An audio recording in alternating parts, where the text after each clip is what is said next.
Curcumin supplementation in the nutritional management of cancer patients and also cancer survivors.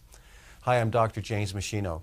There are many natural agents that are touted for being really, anti-cancer, certain herbs and supplements and so on. And they've been shown to be effective in animal studies, but very few have been tested in human clinical trials. One of the exceptions is the herb curcumin, which is found in the spice turmeric. It has been tested. It's been tested because it has shown such impressive properties in experimental and animal studies that they really had no choice but to test it. So the modes through which curcumin was shown to block cancer, the spread of cancer and its progression, is by toning down receptors on the cancer cell surface. Many cancer cells have these, they're called epidermal growth factor receptors. They have often, 40% of breast cancer, for instance, there's too many of these receptors. And so these receptors tend to cause the cell to divide faster and faster. If you can silence them, then the cell slows down its rate of cell division. It allows the other cancer therapies to be more effective. So curcumin is one of the things that's been shown to sort of help silence those epidermal growth factor receptors, very common in breast cancer, prostate cancer, colon cancer. Curcumin also blocks the buildup of a hormone called prostaglandin series 2. And cancer cells like to make prostaglandin series 2. It helps them keep dividing. If you can block the formation of prostaglandin series 2, then you slow down the rate at which the cancer cell can divide. The other therapies will be more effective. This is one of the ways that aspirin has been shown to reduce risk of cancer. You probably have read articles like that, by blocking a particular enzyme called cyclooxygenase. Curcumin does the same thing without causing gastrointestinal ulceration and bleeding, without damaging the liver and the kidneys, as too many aspirins would be inclined to do. The other thing is that curcumin blocks another enzyme that cancer cells use. It's called the lipoxygenase enzyme. We just call it LOX. But cancer cells take a certain fat and convert it into these hormones called leukotriene A2 and leukotriene B4. And they cause the cancer cell to divide very rapidly. By blocking that lipoxygenase enzyme, you stop the cancer cell from getting the traction that it would like to have. Curcumin's also been shown to block the ability of tumor cells to form new blood vessels to feed themselves. If you can restrict their blood flow, then the rate at which the tumor is going to grow is going to be much slower because it can't get the nutrients it needs for many cells to proliferate. And also, it's harder for the cancer cells to spread to other parts of the body if you cut off the blood supply. And by inhibiting a chemical called nuclear factor kappa beta, it also inhibits the cancer cell from dividing. So these are, you can't make a drug that does all of these things at one time, especially one that's non-toxic. So they tested curcumin in a really hard clinical trial.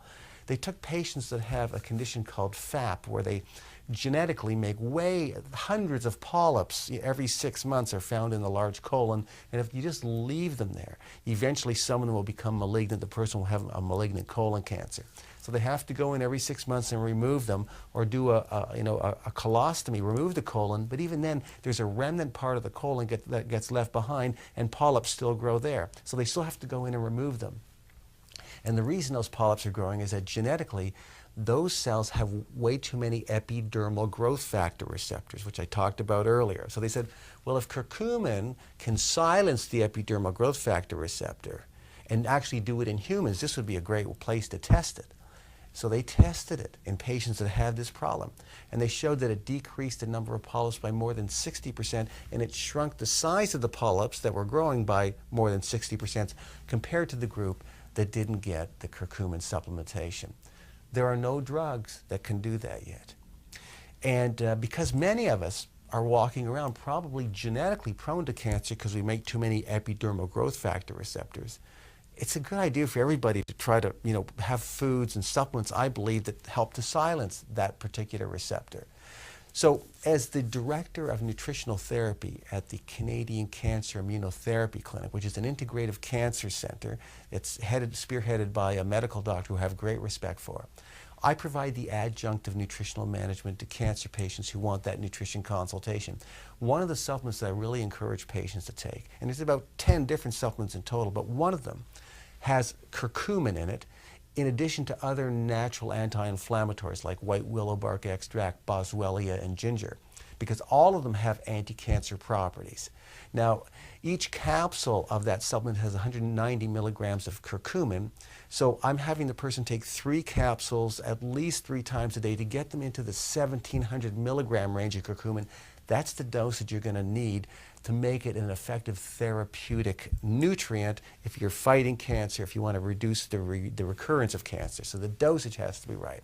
Again, I like it to be in a combination supplement: curcumin, boswellia, white willow bark extract, and ginger, because they work synergistically to produce an incredible anti-inflammatory effect, and you get the anti-cancer benefits of some of what those nutrients are able to do as well. To understand this better, click on the link below. You can read my articles on curcumin and cancer. All the scientific references are there, so you'll know you're getting only evidence-based information from me. And remember that at machinohealth.com you can see my other research review papers, footage from my live professional seminars, other videos, resources, downloads I've created. They're all there to help you lead a long, healthy, functional life, and they're free. All the research review papers that I have, all my teaching materials have all the scientific references in them, so you'll know you're getting only sound scientific information from me on any health topic that you're looking for. So you should make machinohealth.com an ongoing, reliable resource of health and wellness information for both you and your family. Thanks so much for watching.